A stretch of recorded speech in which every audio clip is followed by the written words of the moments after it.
Balakrishna Krish జాగర్లమూడిల combination లో తెరకెక్కిన latest movie NTR biopic లోని రెండో పార్ట్ ఎన్టీఆర్ మహానాయకుడు మొదటి రోజుకు గాను ట్రేడ్ లెక్కల ప్రకారం ఓవరాల్ గా రెండు తెలుగు రాష్ట్రాల్లో 65 లక్షలకు పైగా షేర్ వసూలు చేసిందని మార్నింగ్ నుండి కలెక్షన్లు సర్క్యులేట్ అవ్వగా నిర్మాతలు అఫీషియల్ గా మొదటి రోజుకు గాను సాధించిన కలెక్షన్లను రిలీజ్ చేశారు. ఆ కలెక్షన్లలో కొన్ని ఏరియాలలో హైస్ కూడా కలుపుకొని సినిమా కలెక్షన్స్ ఓవరాల్ గా రెండు తెలుగు రాష్ట్రాలలో ఈ విధంగా ఉన్నాయి. నైజాంలో 31 లక్షలు, సీడెడ్ లో 26 లక్షలు, కృష్ణాలో 15 లక్షలు, గుంటూరులో 51 లక్షలు, వెస్ట్ లో 7 లక్షలు, ఈస్ట్ లో 10 లక్షలు, వైజాగ్ లో 14 లక్షలు, నెల్లూరులో 5 లక్షల వరకు షేర్ ను వసూలు చేసిందట ఈ సినిమా.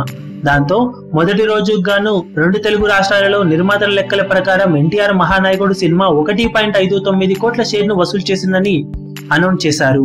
ఇక కర్ణాటక మరియు రెస్ట్ ఆఫ్ ఇండియాలో 20 లక్షల వరకు, టోటల్ ఓవర్సీస్ లో 33 లక్షల వరకు షేర్ వసూలు చేసిందని తెలియజేశారు వారు. దాంతో రెండు తెలుగు రాష్ట్రాల ఆవల మొత్తం మీద సినిమా 53 లక్షల వరకు షేర్ ను వసూలు చేయగా మొదటి రోజుకు గాను టోటల్ వరల్డ్ వైడ్ గా ఈ సినిమా 2.12 కోట్ల వరకు షేర్ ను వసూలు చేసిందని అనౌన్స్ చేశారు. ట్రేడ్ లెక్కల్లో నిర్మాతల లెక్కల్లో దాదాపు 1 కోటికి అటు ఇటుగా అంతరం ఉందని చెప్పవచ్చు. కానీ హైర్స్ తో కలిపి సినిమా మొదటి రోజు కలెక్షన్లను సాధించిందని చెబుతుండటంతో ఏరియాల వారీగా రిలీజ్ చేయడంతో ఇవే ఫైనల్ గా చెప్పుకోవాలి. ఓవరాల్ గా సినిమా మొదటి రోజుకు గాను 3 కోట్ల రేంజ్ వసూలను అందుకుంటుంది అనుకున్నా కానీ దిమ్మ తిరిగే షాకిస్తూ కేవలం 2.12 కోట్ల వరకే షేర్ ను వసూలు చేసి బాలకృష్ణ కెరీర్ లో రీసెంట్ టైమ్ లో అత్యంత తక్కువ కలెక్షన్లను సాధించిన సినిమాగా దిమ్మ తిరిగే షాకిచ్చింది. ఇక బాక్సాఫీస్ దగ్గర సినిమా రెండవ రోజు ఎలాంటి కలెక్షన్లను సాధిస్తుందో చూడాలి. ఈ వీడియో మీకు నచ్చినట్లయితే లైక్ చేయండి, షేర్ చేయండి, ఛానల్ ను సబ్స్క్రైబ్ చేయడం మర్చిపోకండి. ఏ చిన్న అప్డేట్ ను మిస్ అవ్వకూడదు అనుకుంటే బెల్ ఐకాన్ ని ప్రెస్ చేయండి.